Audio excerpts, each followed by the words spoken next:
1963 saw the release, of course, of the Porsche 911. We have a fantastic generation display, every generation, or an example at least of every generation, of the Porsche 911 just behind the stage. But definitely don't go there yet, because we have some experts to come on stage and talk about this iconic and fabulous piece of German engineering. Please welcome David Peters from the Classic Car Company, Jack Burford, the director for Wheeler Dealers, and Sid North from Fifth Gear to debate the ins and outs of the Porsche 911.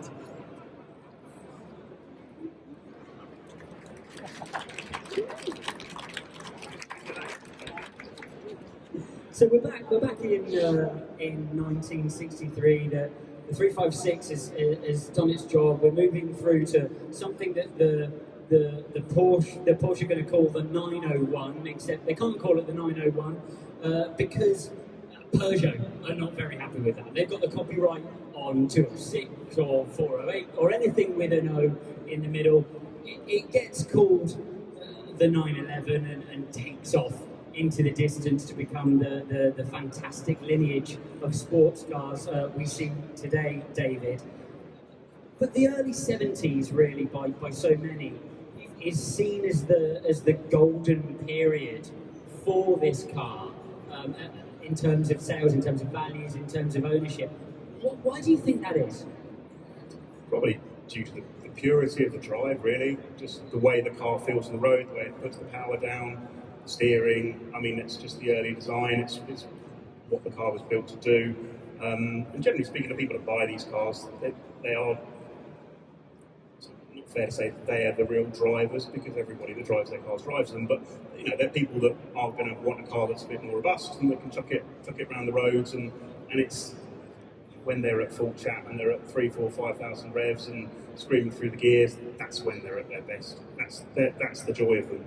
Well, I know you curated this fantastic Porsche display. We'll remind all of the other marks that come up on stage that the Porsche drivers are the real drivers, and see how that goes down.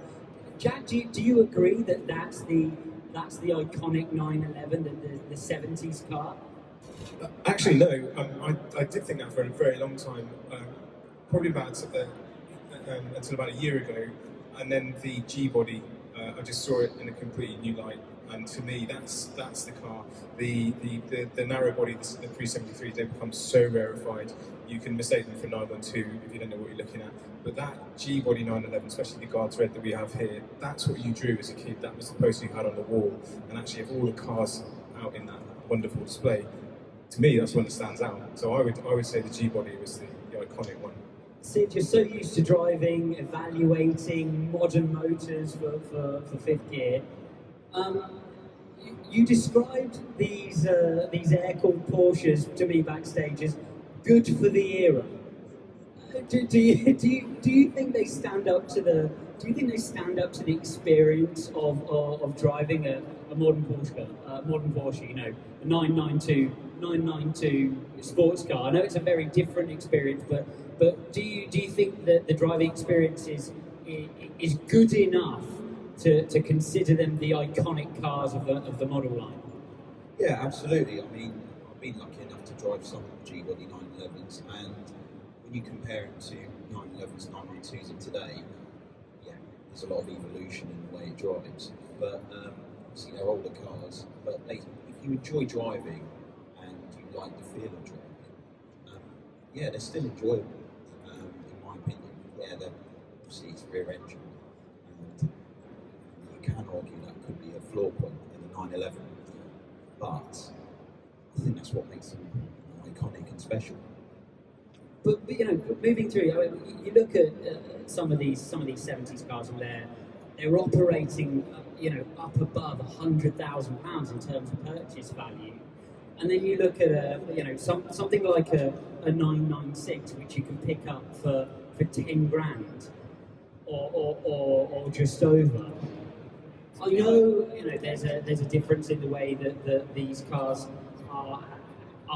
There's a difference in the heritage of these cars. But is the experience ownership enough different in your view to justify that massive difference in value? Well, it depends, isn't it? I think I come from a different generation to passionate here, but but Me too. yeah, so but at the same Porsche? What Porsche? yeah, what one? But it all depends on what one you want. I mean, I think everyone's got their favourite 911 of their generation, and for something like a 996, as we mentioned earlier, obviously they're the next best thing. But I suppose it all depends on which one you want, really, isn't it? I mean, there's so many iterations, there's so many models. I think there's choice for everyone, really. I think if you look at what Porsche have always done well, is they've always tried to make a car that allowed people into the brand. So even if you go back to the olden days when they brought out the 912, it was a more value option. So you can weigh up the pros and the cons of the 996, but it's still a really good value entryway into the Porsche brand. It's still an awful lot of fun, like you say, 10, 15, 20 grand, a lot of car for the money. It does say fighting talk above the stage, and we discussed this yesterday, and I'm more than prepared to be wrong. In fact, my function on this stage is often to be wrong in the face of the experts. But I reckoned yesterday that Porsche had never done that again, taking the 911 body, the 911 chassis and platform, dropping 2 cylinders, and offering a lower powered car. You cited the Cayman, the 718 Cayman, as being the baby Porsche 911, but for me that's a different car. Do you think Porsche have you look at Targa with the heads cut off, Targa with the heads cut off, the Carrera cars, the Rennsport cars, GT2 and GT3, all quicker cars. Do you really think that there have been tame 911s through the model's life? Absolutely. And they've always tried to change the models and try to obviously appeal to the market. So again, if you drop back, sorry, I keep going back to the olden days, I'm an old dinosaur, but even if you look back to when they brought out the 928, so they tried to bring a GT car in, and then obviously the 911 was the sports car, and right, it didn't work at the time, but now you look at the way they've got their product portfolio, one could argue the 911 is the big GT car, one could argue the Cayman is the sportier track car, and obviously they've got the Boxster, that's without even talking about Cayennes and Panameras and Macans and all of that jazz. We are a 90s baby generation, me and Sid, and we're Children. we got a lovely 964 RS there up on the balcony that very much the hen's teeth of 911. If you'd like to go and have a look at it in a few minutes, but when I was born, you could have picked one of those cars up for sensible money. Why now, chaps, is that becoming such a desirable and such an expensive model of 911 to own? Volume, just go and find one, so basic economics. Pure volume. Yeah, it became an asset store, doesn't it? Like you were saying, when there's less volume, if you buy one, you look after it, you restore it properly, it becomes more valuable. And so then other people want it because it drives value up across the mark, and then you haven't got any left. So and it's what happened with the G-body ones to an extent. So many got written off and were not looked after properly because they were seen as the cheap ones for so long that they became rarer, the price spiked, everyone got out of them, and now the prices have come back down again. So they are seen as an asset store as well. So if you could have any line at level of the range as an investment proposition, Jack, you would say which would you take? You would say the G-body would be the car that you would take. Absolutely, yeah. Absolutely no passion involved in that whatsoever. Just a pure. No, it just happens to me that it's just aligned. The pre-73s definitely, I think, are the prettiest, but they're just a bit too refined now. That design, it's aging beautifully, but the G-body, I think, is the next one that's going to go. Is the 992 going to be a modern classic, Sid, when we move 50, 60 years into the future? Are they going to look back at that car and say, I wish I'd bought one of those, back in 2023? Yes, but for specific models, I'd say a 992 GT3 Touring with a manual gearbox, absolutely. Because that motor, motorsport drive, it's one of the greatest motor noises ever imaginable. some might argue the peak was 991 Gen 2 with the GT3.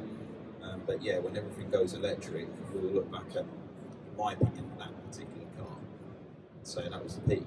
I mean, Porsche have always raced, haven't they? They produce more racing cars than any other brand in the world.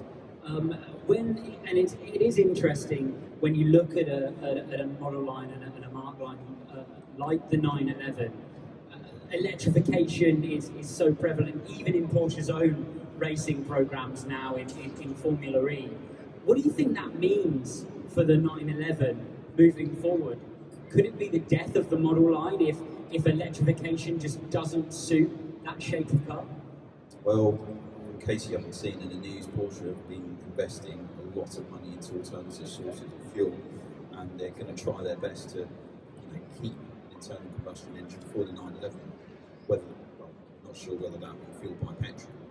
The question is, can they though? The question is, can they do that under the, if you can't sell any more petrol-powered cars in the UK, then are they going to be able to use those synthetic fuels moving forward?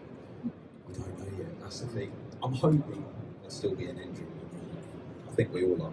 I think, like you say, that they're obviously investing that money for a reason. They obviously believe they can make it work. I think there's a lot of companies that are trying to make the synthetic fuel work. The interesting question is, if they can, what does that mean for electric power? What does that mean? Yeah, electric power, does hybrid technology then become necessary? David, what would be your pick in terms of a 911 to invest your money in moving forward? I'm a bit of a sucker for a 993. Probably an obvious answer to give, but I think it's got enough of the original purity and enough of the modernity to make it a really interesting drive. And I mean, a Carrera 2S, 993 2S, or a 993 Turbo is a fabulous bit of kit. It's great to drive, and they're great investments. You can buy them with your heart and with your head as well.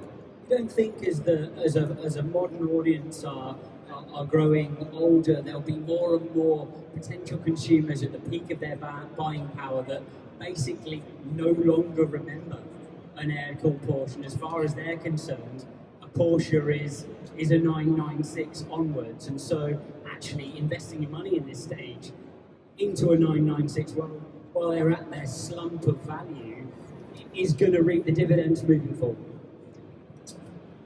Good question. I'd like to think that they'll judge it on the drive and how it makes them feel.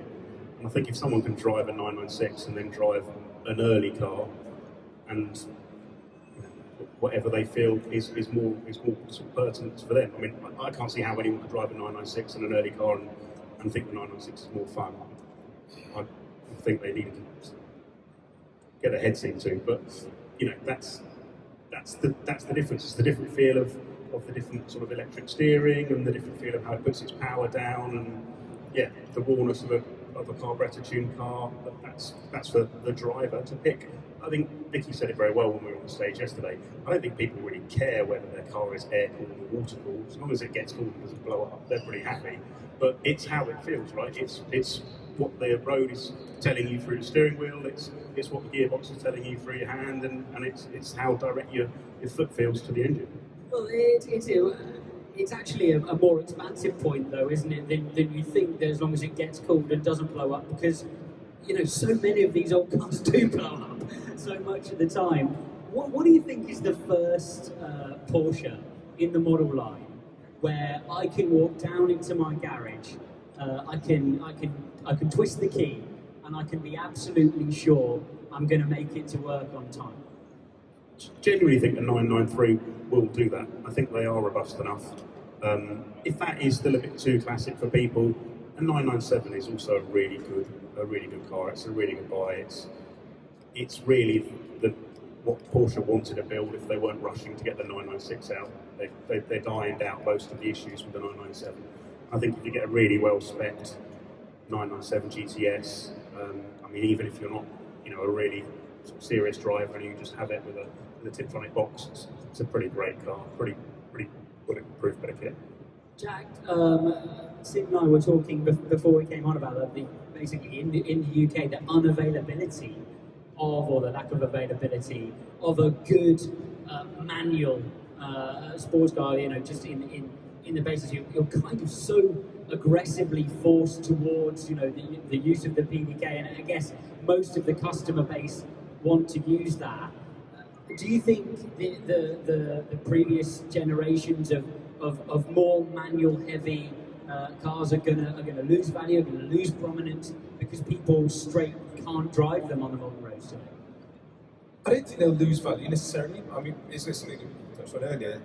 People who start off driving electric cars, the generation that's coming through now, will hate that. They won't want to go back into that really heavy manual gearbox. But for those of us who learn with manuals, but we've transitioned into like the autos and especially the electric cars now and how easy they are to drive, it's actually a nice throwback to go into that heavy manual. So I think if anything, it will go up rather than go down.